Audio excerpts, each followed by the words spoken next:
उपस्थितीने जिल्ह्यातील सर्व सन्माननीय आमदार, सर्व माजी आमदार, माजी खासदार, सर्व महानगरपालिकेतील अधिकृत उमेदवार, सर्व पक्षाचे कार्यकर्ते, बंधू भगिनी, सर्वांना मनापासून नमस्कार.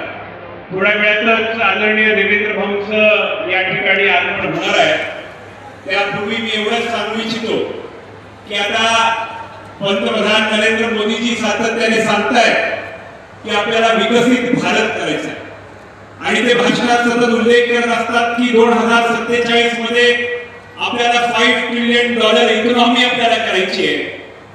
आणि बऱ्याच जणांना कदाचित त्याचा अर्थ कळत नाही, परंतु हे आकडे त्यांच्या दृष्टिकोनाने ते आपल्या घरदार सोडून रोज भाषणामध्ये सांगतायत की 2047 मध्ये आपल्याला विकसित भारत करायचा आहे, कारण ते उद्दिष्ट ठेवलेलं आहे.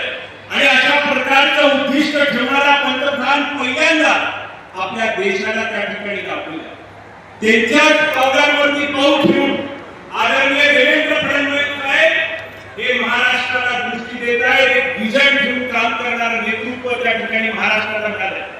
ते प्रत्येक भाषणामध्ये सांगत असतात की महाराष्ट्र हा आपल्या देशाच्या अर्थव्यवस्थेच्या संदर्भातला सर्वात मोठं राज्य आहे. आदरणीय पंतप्रधान नरेंद्र मोदीजींचं 2047 मधलं विकसित भारताचा संकल्प आपल्याला पूर्ण करायचा असेल तर महाराष्ट्राचा संकल्प पूर्ण व्हावा लागेल. मुंबई ही आर्थिक राजधानी आहे. महाराष्ट्र अर्थव्यवस्थेमध्ये देशातलं सर्वात मोठं राज्य आहे. महाराष्ट्र जर पाठीमागे राहिला तर पाठीमागे राहू शकतो.